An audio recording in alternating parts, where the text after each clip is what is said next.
Bismillahirrahmanirrahim. Assalamualaikum warahmatullahi wabarakatuh. Halo teman-teman semua, kembali lagi dengan saya Adi Maulana Alfarisi dengan NIM 12370400037. Oke, pada kali ini kita akan membahas tentang analisis dekonvolusi pada spektrum FTIR. Analisis dekonvolusi ini merupakan teknik matematis untuk memisahkan sinyal atau data yang saling tumpang tindih guna memulihkan bentuk aslinya. Nah, tujuan analisis dekonvolusi pada spektrum FTIR ini yaitu memisahkan puncak-puncak yang tumpang tindih pada spektrum tersebut. Oke, pada kali ini yang akan saya olah lebih lanjut itu saya akan menggunakan sampel ZNO murni. Nah, ini sudah ada sampelnya.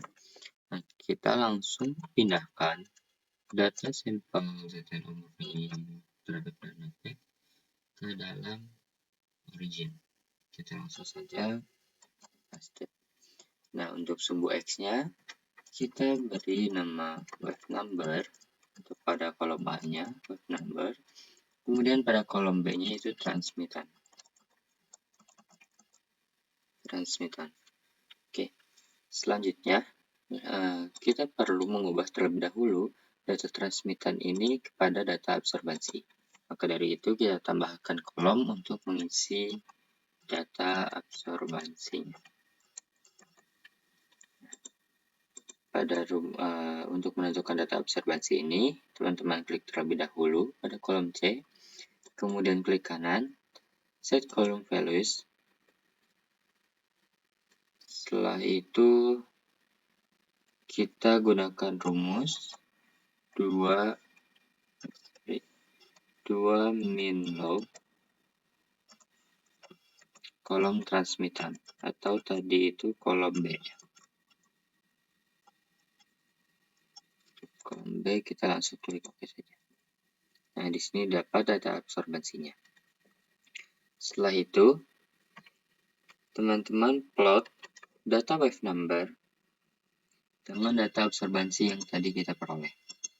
Dengan plot line. Ini kita pilih yang lain. Oke, nah di sini didapatkan kita spektrum FTIR yang masih kasar yang gitu ya, belum diperbaiki baseline-nya, bahkan belum dilakukan smoothing gitu. Nah, kita akan melakukan correction baseline terlebih dahulu. Namun sebelumnya kita pastikan terlebih dahulu ubah skala wave number-nya dari nilai tertinggi ke nilai terkecil. Kita klik 2, kemudian pada scale kita ubah dari 4000 hingga 400. Klik OK. Setelah itu kita klik analisis. Kita ini akan melakukan correction baseline. Kita klik analisis, lalu pick and baseline. Kita pilih pick analyzer, kemudian open dialog.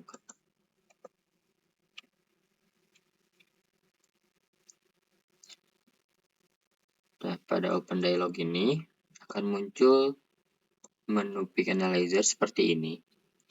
Kemudian yang pertama, pada goal ini teman-teman pilih subtract baseline. Pilih subtract baseline, kemudian next.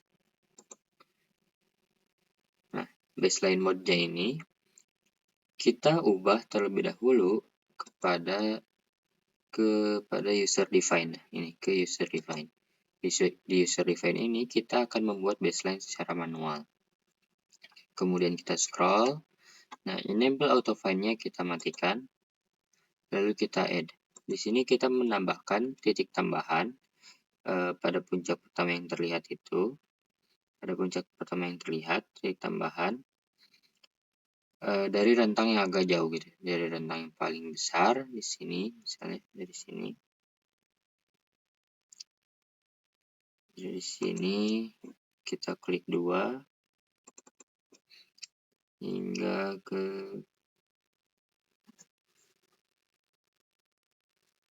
sini.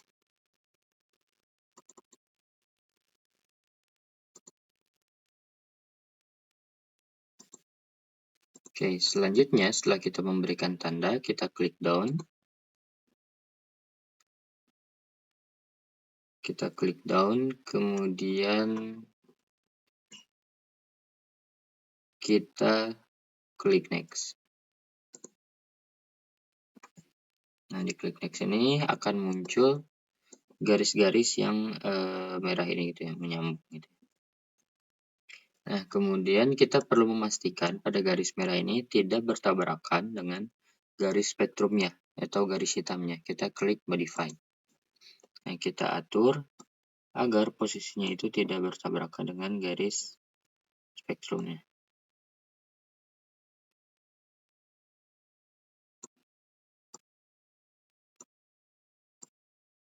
Nah, kita atur seperti ini. Kita sesuaikan untuk keseluruhannya gitu. Baik yang tadi kita tambahkan pada rentang yang jauh, rentang dari yang terbesar hingga terkecil, ataupun rentang yang sebaliknya.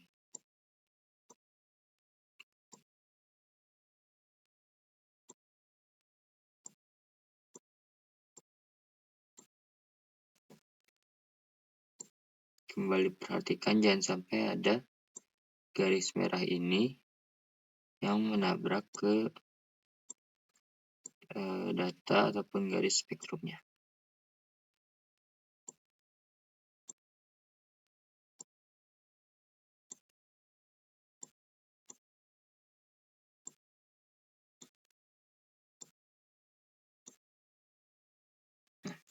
Setelah selesai menyesuaikan garis merahnya, kemudian kita klik down, kemudian kita klik next, kita klik subtract, dan bisa kita lihat kurvanya menjadi lebih stabil ya, lebih lurus. Nah, setelah itu kita klik finish. Nah, di sini kita mendapatkan data ataupun kurva yang sudah melalui correction baseline itu. Nah, ini. Setelah itu kita plot data subtract-nya yaitu pada kolom D. Kita plot kolom D dengan kolom E. Plot kolom E. Kita lakukan dengan plot line seperti tadi. Plot line. Setelah itu, seperti biasa kita ubah terlebih dahulu skalanya dari yang terbesar ke terkecil. Yaitu dari 4000 hingga 400. Kita klik OK. Setelah itu, kita lakukan smoothing pada kurva ini. Dengan cara kepada menu analisis, kemudian signal processing, smooth, open dialog, kemudian metodenya kita gunakan Savitzky-Golay.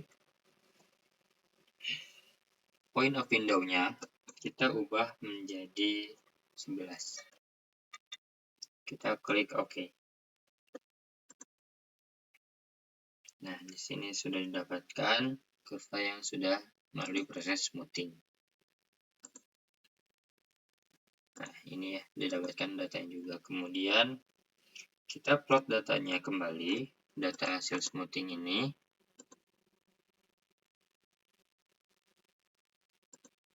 Data hasil smoothing ini, kita plotkan kolom H dengan kolom I. Kita gunakan plot line seperti biasa. Kita ubah terlebih dahulu skalanya.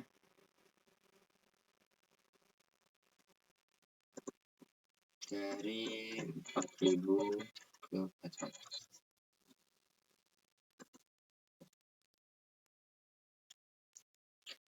Kemudian kita analisis dekonvolusi.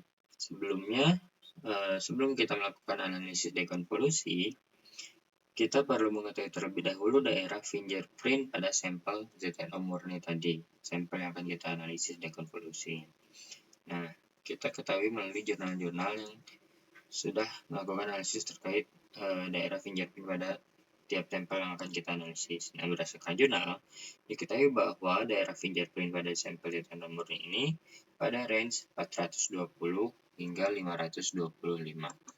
Dari itu, kita cari data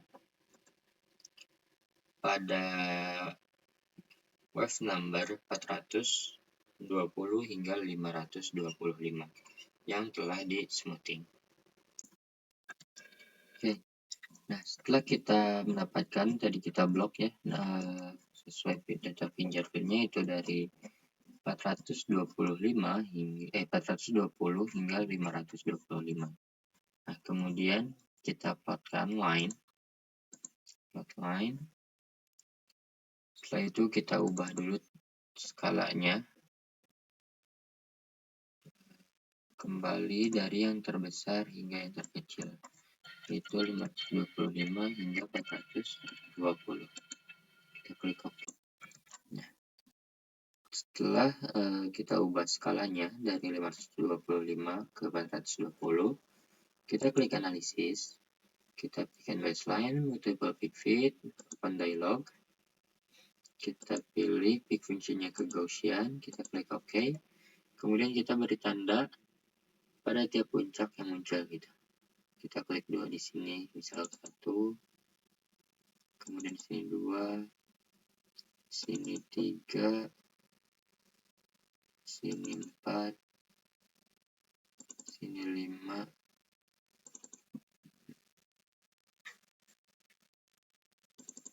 7, 8, dan 9. Kemudian open and fit, sesuaikan dengan puncak yang muncul gitu pada sampel teman-teman.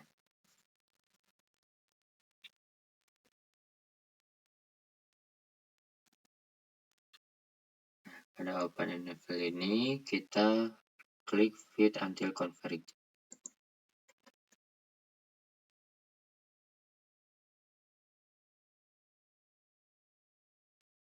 Nah, di sini diperoleh nilai R-nya 0,998 gitu.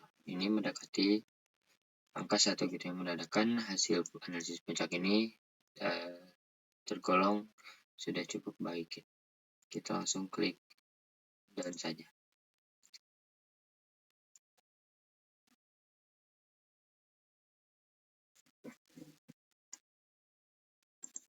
Yes. Nah, di sini akan muncul. Nah, pada tiap puncaknya teman-teman akan memperoleh data di antaranya itu luas puncak, kemudian lebar puncaknya, setelah itu posisi puncaknya, tinggi puncaknya juga gitu. Nah, ini pada 4 data ini itu pada tiap puncaknya akan memperoleh data tersebut.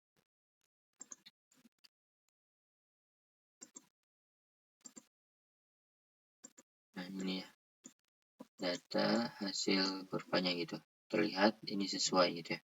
Terdapat 9 puncak dengan garis yang sesuai. Nah, pada puncak yang timbul ini dengan warna-warna yang berbeda ini menandakan bahwa puncak-puncak tersebut merupakan puncak utama pada sampel. Nah, mungkin cukup sekian untuk pembahasan analisis dekonvolusi. Sampai berjumpa di pembahasan berikutnya. Terima kasih.